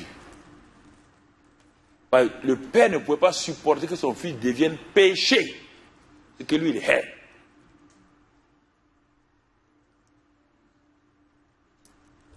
Il est devenu péché. Ce que le Père est. Pour que toi tu deviennes justice de Dieu. Pour qu'il y ait eu substitution, il y a eu remplacement. Il a pris, il est devenu péché. Et toi tu es devenu justice de Dieu par la résurrection. On n'est pas arrivé là-bas. Demain on va voir ça. Et qu'est-ce qui s'est passé? Quand il est devenu péché, qu'est-ce qui s'est passé? On va voir maintenant la croix et le vieil homme, la nature adamique. La croix et la nature adamique. La nature que nous avons héritée de la chute d'Adam là. C'est ce qu'on appelle le vieil homme. Regardons bien Romains 6. Romains 6. Il est écrit, sachant que notre vieil homme, notre nature adamique, a été crucifié avec Christ. Ça, c'est autre chose. Afin que le corps du péché fût détruit, pour que nous ne soyons plus esclaves du péché. Pas des péchés, du péché.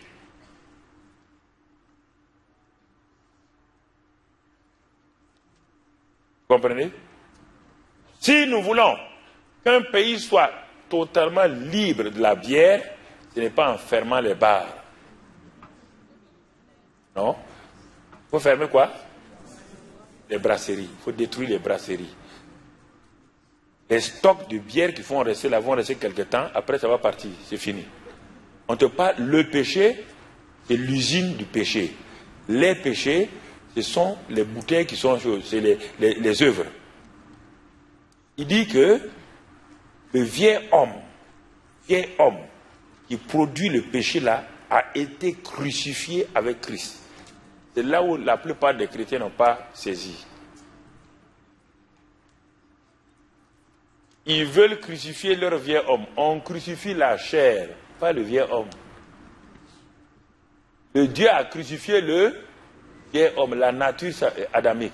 Maintenant, Dieu te dit, toi, comme j'ai crucifié ta nature adamique, la nature du péché, toi maintenant crucifie ta chair, c'est-à-dire discipline ta chair, puisque cette vieille nature n'existe plus en toi. Et pendant des années, quand on était jeune, il y avait cette doctrine qui disait que la vieille nature, le vieux homme et l'homme nouveau cohabitent ensemble. Et du coup, aujourd'hui, certains croient à ce mensonge-là. Le vieux homme, il ne comprend pas la nature du vieux homme. Le vieux homme, ce n'est pas ta chair.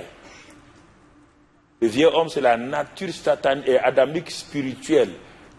Cette nature qui est morte. Quand Adam est mort, là, c'est cette nature qui produit le péché, les péchés. C'est ça que Dieu a mis fin à cela. Et regarde bien le verset 7, Romains 6, 7, là, regarde bien.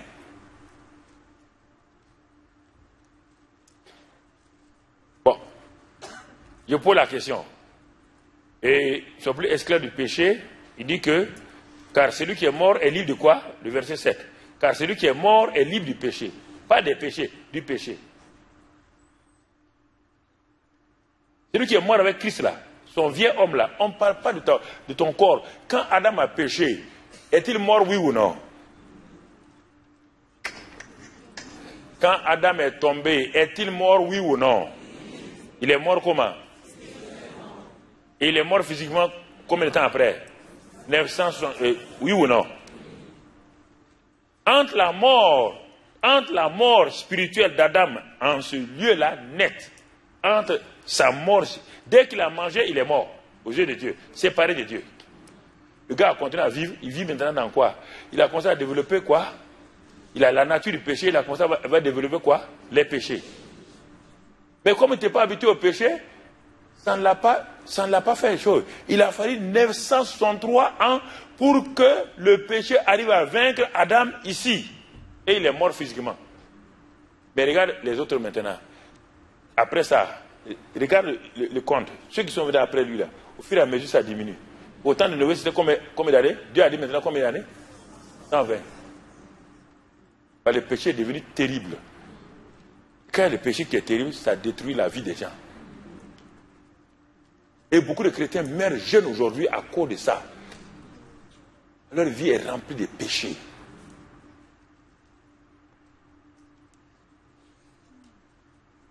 « 120. » Dieu dit non. Lui, son esprit pleure dans l'homme. 120 ans, c'est bon. Et on continue. Et on arrive à Moïse. Moïse, lui, dit, dans le psaume 90, lui, il dit 70 et 80 ans. Mais j'ai dit, quand je veux voir Moïse, je lui dis, mais Moïse, il faut faire attention. Hein. Dieu a dit 120 ans, toi tu mets 70, 80. Mais toi-même, tu es mort à quel âge? Moïse est mort à quel âge? 120. Et toi, tu prends, tu dis que nous, on a qu'à mourir à 70, 80. On va faire comme ça. Hein. Ça, c'est quelle histoire? Dieu t'a dit de dire comme ça. Et parfois, les hommes disent des choses, c'est pas Dieu. C'est pourquoi Paul a osé dire, il dit, c'est pas Dieu qui a dit, hein, c'est moi qui dis. Ah, lui, il a été honnête. Oui ou non? Moi, il faut dire comme c'est pas Dieu, hein, c'est moi-même. Dieu a dit 120 ans. Toi, tu es mort à 120 ans. Tu n'as pas eu de problème, Dieu, rien. Et encore pour mourir, c'était un problème. Mais Dieu a dit au gars de monter sur la montagne de mourir. Il dit, mais Dieu, on meurt comment? Dieu dit, meurt.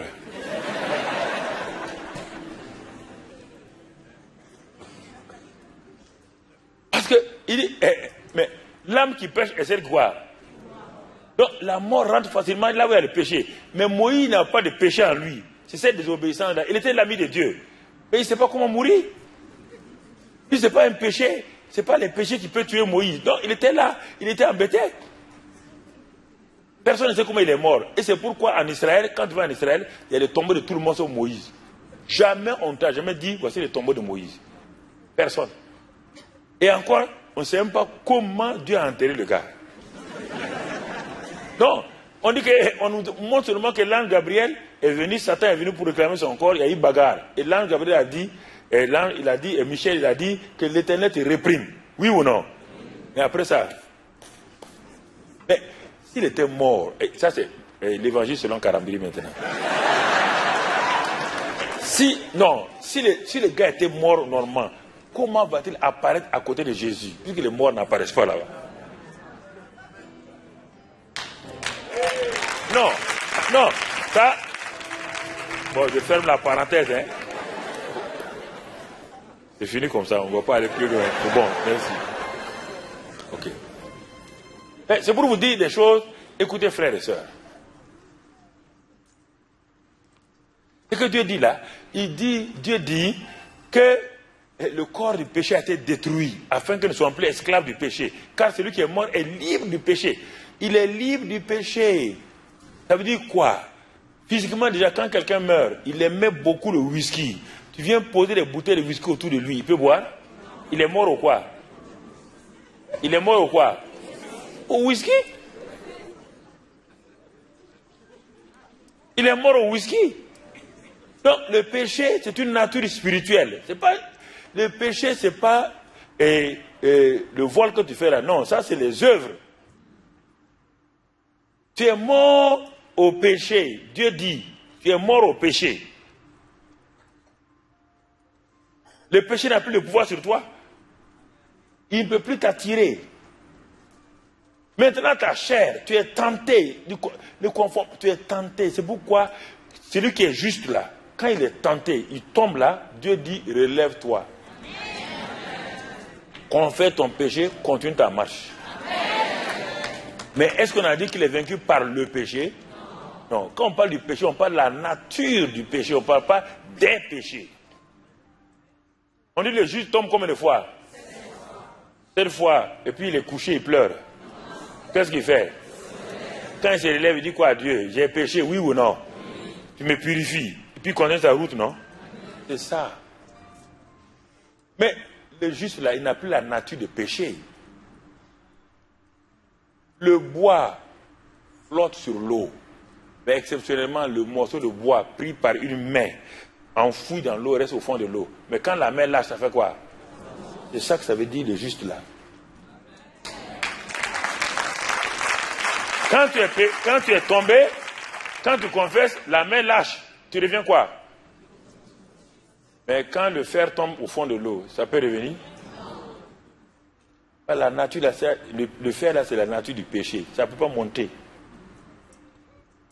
C'est que Dieu, il faut accepter ça, s'il vous plaît. Acceptez. Mais quand vous péchez, ah Seigneur, tu vois, maintenant vous restez 3 jours. Mais pourquoi vous restez 3 jours? Vous voulez faire quoi? 3 jours là, c'est pour faire quoi? Vous ne croyez pas à ce que Jésus a fait? Quand vous croyez ça, le péché n'a plus d'emprise sur vous. Vous ne l'aimez plus. Vous n'aimez plus ça. Si vous péchez vous-même, vous avez hâte de vous débarrasser du péché. Tu n'as pas vu les chats? Quand on met l'eau sur les chats fait quoi? Hein? Il n'aime pas l'eau, oui ou non? Il envoie l'eau.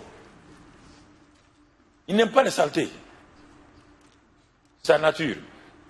Mais si tu laves un porc, tu le savonnes, tu le mets Nina ici, et tu mets cravate au porc, et tu lui dis, le jour de la pluie, tu es un porc civilisé, tu l'amènes au Hilton, il dort, et le jour de la pluie, tu sors, tu dis, mais mon porc, tu es civilisé maintenant, tu as vu l'eau là pas aller. Bon, tu donnes le dos, qu'est-ce qu'il fait? Il va regarder le tapis, il va regarder quoi? La boue. Il va aller où? Dans la boue. Parce qu'il est... Il est un porc. Tu n'es pas un porc. Tu es un enfant de Dieu. Quand tu pèches, tu te remues, tu enlèves les saletés. Le sang de Christ me lave. Le sang de Christ me purifie. Ne te laisse pas condamner. Non, refuse la condamnation. Demain, on verra la puissance de la résurrection. On est en train d'approcher le vrai power.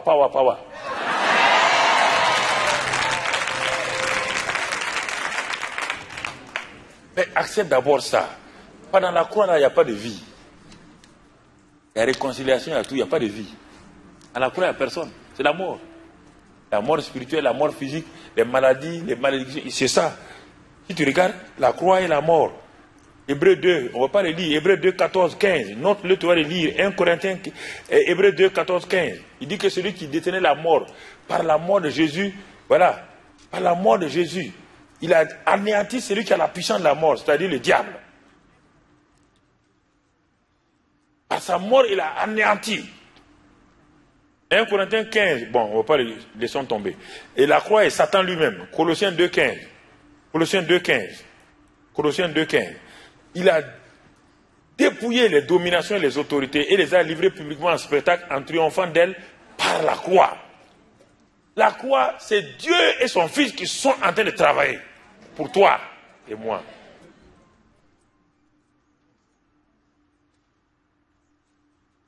Comme les entreprises de route l'ont dit, nous travaillons pour vous. Dieu le Père et son Fils travaillent pour toi. Il a dépouillé, il n'a pas dit toi, il a dépouillé. Entre dans ça. Quand tu seras l'homme nouveau maintenant, parce que encore toi tu es tenu là, tu n'es pas encore ressuscité. Mais il est en train de faire ça pour toi. Tu es toujours mort avec Christ, tu es toujours mort. 1 Jean 3, 8, il dit qu'il a détruit les œuvres de Satan, des ténèbres. Et maintenant on arrive rapidement à l'ensevelissement. Acte 2, 27, il a dit que son âme est partie au séjour des morts. Qu'est-ce que son âme est partie faire là-bas? On te dit qu'il est parti dans les prisons. Il est descendu. Quand Jésus est mort, il a remis son esprit à qui? Son corps est allé où? Tombeau de qui? Joseph d'Arimathée. Son âme est allée où? Séjour des morts. Il est parti faire quoi? C'est là-bas que Satan, c'est là-bas qu'il doit finir. C'est là-bas qu'il a mis le combat le plus réel. Ça s'est passé là-bas. Au moment, en ce temps, le tribunal divin siégeait pour savoir si l'homme sera justifié ou pas. Dieu est un juge, n'oubliez pas cela. Il avait son gros marteau. Tant que Christ n'est pas ressuscité, aucun homme n'a droit. La nature, toute la nature était silencieuse. Du vendredi soir, samedi, jusqu'au dimanche matin, personne ne bougeait dans le ciel. Parce que le roi des rois était, son âme était dans le séjour des morts. Tu comprends? Et il a amené l'homme, la race humaine, là-bas. Les deux que Dieu aimait, son fils, son âme était là-bas. Et l'homme que Dieu a créé était là-bas. Qui va oser parler devant Papa bon Dieu? Le gars est assis, il attend. Est-ce qu'il va pouvoir sortir du tombeau? Pour sortir du tombeau, il faut qu'il sorte, il faut qu'il ait une victoire. Parce que la clé de la mort et du séjour des morts se trouve là-bas.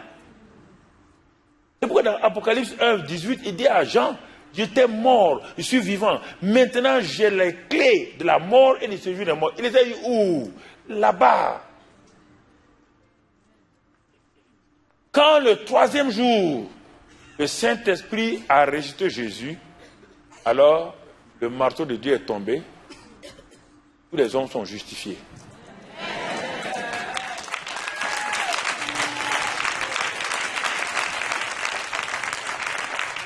Et il n'y a plus de condamnation pour eux, Romains 8. Et c'est ça, mon frère, ma soeur. Nous allons nous arrêter là ce soir. Quand tu comprends la puissance de la crucifixion, tu ne peux pas trop lutter avec les péchés de péché. Non.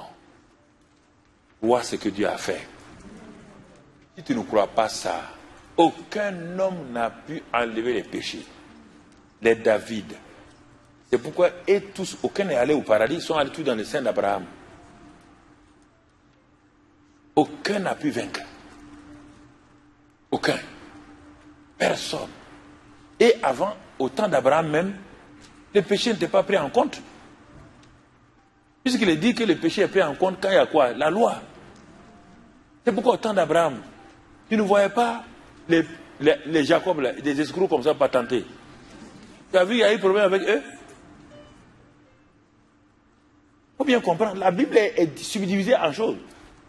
Et quand Moïse est venu, il est dit dans les livres des épîtres que le péché n'a pas de pouvoir tant qu'il n'y a pas de loi. Tant qu'on n'a pas dit tu ne voleras pas, comment quelqu'un sera condamné?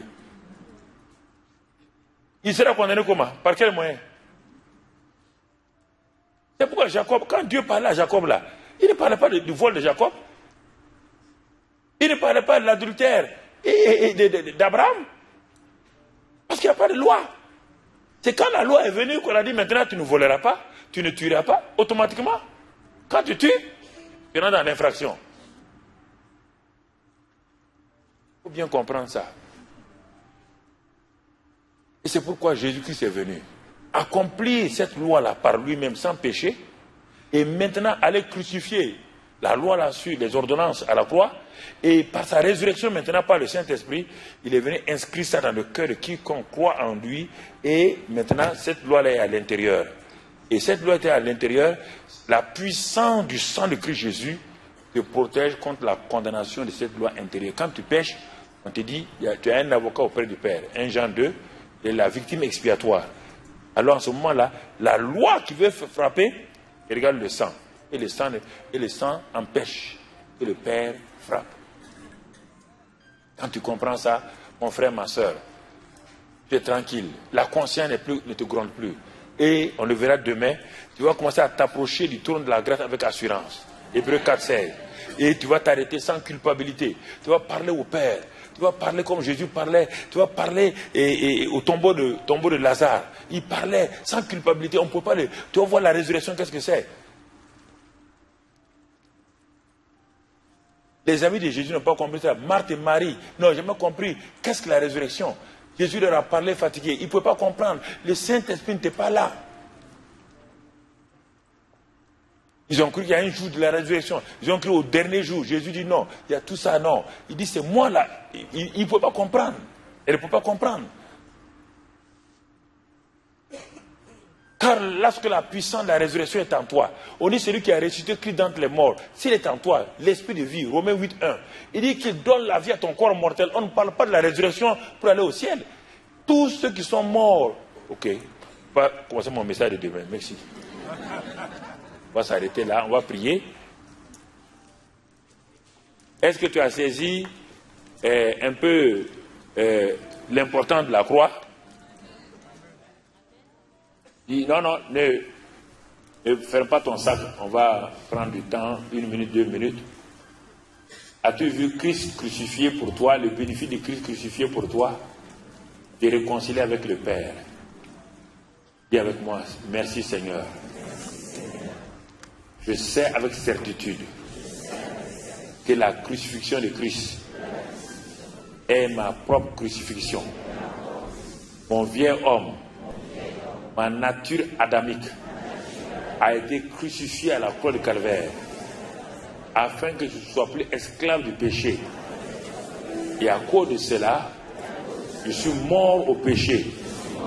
Seigneur, cette crucifixion est une puissance et une sagesse de Dieu pour ma vie.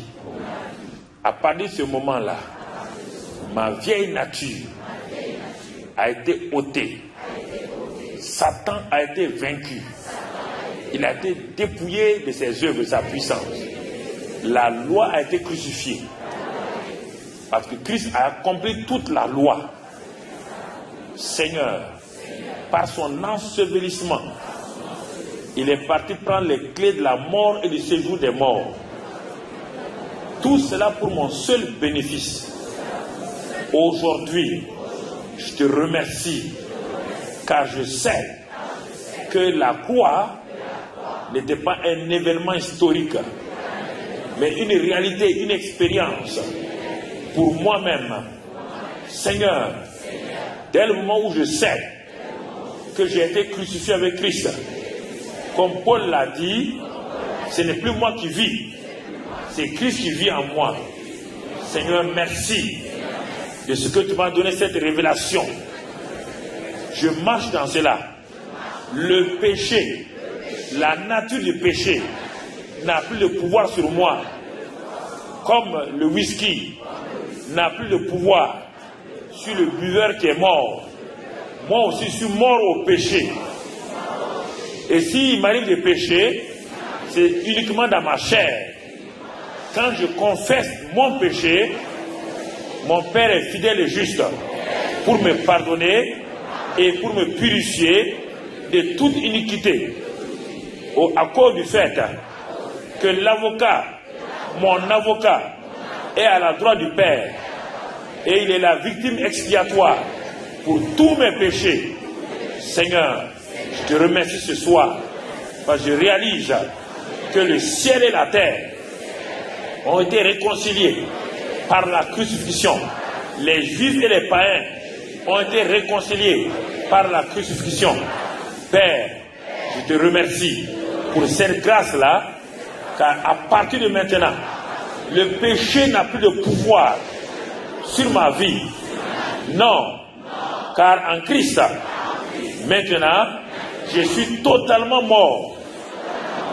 Restons là. La malédiction que Christ a portée à la croix du Calvaire, les maladies que Christ a portées à la croix du Calvaire, c'est la puissance de la croix comme cela. Alors toi qui es parmi nous ce soir, même s'il y a une seule personne, tu es parmi nous, tu es venu à ce séminaire-là, parce que tu as entendu voir Christ tel qu'il est. Je t'ai présenté ce soir, voir Christ tel qu'il est crucifié et enseveli. Alors, l'occasion t'est donnée ce soir. Si tu as vu que ce Christ-là, si tu as réalisé qu'il est mort réellement pour toi, tu es mort avec lui, tu as été enseveli avec lui, là où tu es, maintenant, tu prends une décision en levant ta main. Pour que tu comprennes, tu lèves ta main simplement ce soir pour dire que j'ai compris, j'ai réalisé. Jusqu'à présent, j'ai cru que le christianisme était une religion. Mais je ne savais pas que Christ était mort pour mes péchés. Il est mort, et mon vieux homme est mort avec lui. Là où tu es, que ce soit dans le balcon, en bas, dans les salles, tu lèves bien ta main. Tu lèves bien. Bon, très bien. Tu te tiens debout là où tu es maintenant. Tiens-toi debout et te mets ta main gauche sur ton cœur. Mets ta main gauche sur ton cœur. Toi qui as levé la main, mets ta main gauche sur ton cœur. Et c'est très important. Quand tu as compris, dis avec moi, toi qui es debout, Seigneur, je te remercie ce soir, car j'ai réalisé que le christianisme n'est pas une religion, mais c'est la crucifixion du Fils de Dieu, l'agneau de Dieu qui a pris tous mes péchés. Et mon vieil homme, qui est ma nature adamique, déchu, a été crucifié avec lui, afin que désormais je sois libre du péché. Ce soir, je crois que ce Jésus-là dans mon cœur comme mon sauveur, et je le confesse par ma bouche comme Seigneur. À partir de maintenant, non seulement mes péchés sont remis, mon cœur est purifié par le sang de Jésus, et le Saint-Esprit me fait naître de nouveau dans son royaume. Maintenant même, je suis un enfant de Dieu, né de nouveau dans le royaume des cieux. Merci Père pour cette grâce, cet amour, au nom de Christ Jésus. Amen. Acclamons ce frère et sœurs. Voilà. Nous rendons grâce à Dieu ce soir. Toi qui es ancien chrétien, tout, pense à ça. Il ne faut pas te laisser troubler par Satan. Si il t'arrive de pécher, c'est pas ta nature de péché n'est pas revenue.